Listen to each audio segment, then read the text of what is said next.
Welcome to Agmax. రైతుల కష్టాలను తగ్గించి ఆధునిక వ్యవసాయాన్ని అందుబాటులోకి తీసుకురావాలనే లక్ష్యంతో ఆంధ్రప్రదేశ్ ప్రభుత్వం మరో కీలక నిర్ణయం తీసుకుంది. ఇకపై రైతులు ఖరీదైన వ్యవసాయ పరికరాలు కొనాల్సిన అవసరం లేకుండా తక్కువ అద్దెకు యంత్రాలు పొందే సౌకర్యాన్ని కల్పిస్తోంది. ఈ పథకం కింద డ్వాక్రా మహిళ రైతు సంఘాలు నిర్వహించే కస్టమ్ హైరింగ్ సెంటర్లు ఏర్పాటు చేయనున్నారు. వీటి ద్వారా ట్రాక్టర్లు, నాగళ్లు, విత్తనాలు వేసే యంత్రాలు వంటి అవసరమైన వ్యవసాయ పరికరాలు రైతులకు అద్దెకు అందుబాటులో ఉంటాయి. ఇప్పటికే రైతుల కోసం పలు సంక్షేమ పథకాలు, రుణాలు, రాయితీపై పరికరాలు అందిస్తున్న ప్రభుత్వం ఇప్పుడు పెట్టుబడి ఖర్చులు మరింత తగ్గించేలా ఈ వినూత్న ఆలోచనకు శ్రీకారం చుట్టింది.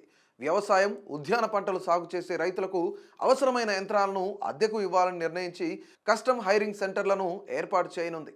ఈ సెంటర్లను డ్వాక్రా మహిళా రైతులతో కూడిన ఫార్మర్ ప్రొడ్యూసర్ ఆర్గనైజేషన్లు నిర్వహిస్తాయి. రాష్ట్రంలో ప్రస్తుతం ఉన్న 520 ఎఫ్పిఓలలో నుంచి 300 ఎఫ్పిఓలను ఎంపిక చేసి వాటి ఆధ్వర్యంలో సిహెచ్సిలను ప్రారంభించనున్నారు. ఈ ప్రాజెక్టును వ్యవసాయం, ఉద్యాన, పశుసంవర్ధక శాఖలు కలిపి పర్యవేక్షిస్తున్నాయి. వచ్చే ఏడాది మార్చి నాటికి ఈ సెంటర్లు పూర్తి స్థాయిలో పనిచేయడం ప్రారంభిస్తాయి. ఈ సిహెచ్సిల ద్వారా రైతులు ట్రాక్టర్లు, మినీ ట్రాక్టర్లు, నాగళ్లు, విత్తనాలు వేసే యంత్రాలు, మినీ ట్రక్కులు వంటి పరికరాలను తక్కువ అద్దెకు పొందగలుగుతారు. దీంతో రైతులు సొంతంగా ఖరీదైన యంత్రాలు కొనాల్సిన అవసరం లేకుండా పెట్టుబడి ఖర్చులు గణనీయంగా తగ్గుతాయి. మహిళా రైతు సంఘాలు ఈ సెంటర్లను నడపడం వల్ల వారికి ఉపాధి అవకాశాలు కూడా పెరుగుతాయి.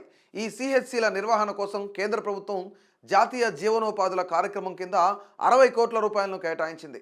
రాష్ట్ర ప్రభుత్వం భాగస్వామ్యంతో కలిసి ఈ నిధులను వినియోగిస్తారు. ఒక్కో ఎఫ్పిఓకు సిహెచ్సి ఏర్పాటుకు 20 లక్షలు ఇప్పటికే అందించారు.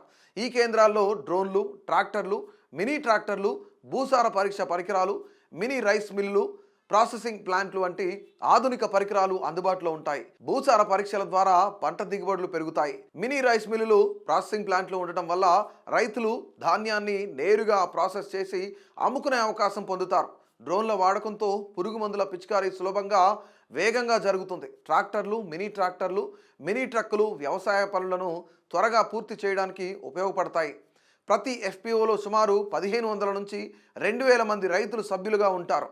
ఒక్కో మండలానికి ఒక ఎఫ్పిఓ చొప్పున ఈ సిహెచ్సిలు పనిచేస్తాయి.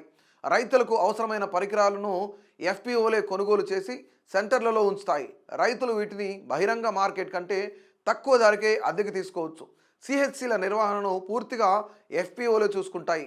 వచ్చిన ఆదాయాన్ని తిరిగి సెంటర్ల నిర్వహణకే వినియోగిస్తాయి. ఈ విధంగా రైతులకు అవసరమైన వ్యవసాయ పరికరాలు స్థానికంగానే అందుబాటులోకి రావడంతో బయట వెతుక్కోవాల్సిన అవసరం లేకుండా ఈ కేంద్రాలు అన్నదాతలకు ఎంతో మేలు చేస్తాయని అధికారులు చెబుతున్నారు.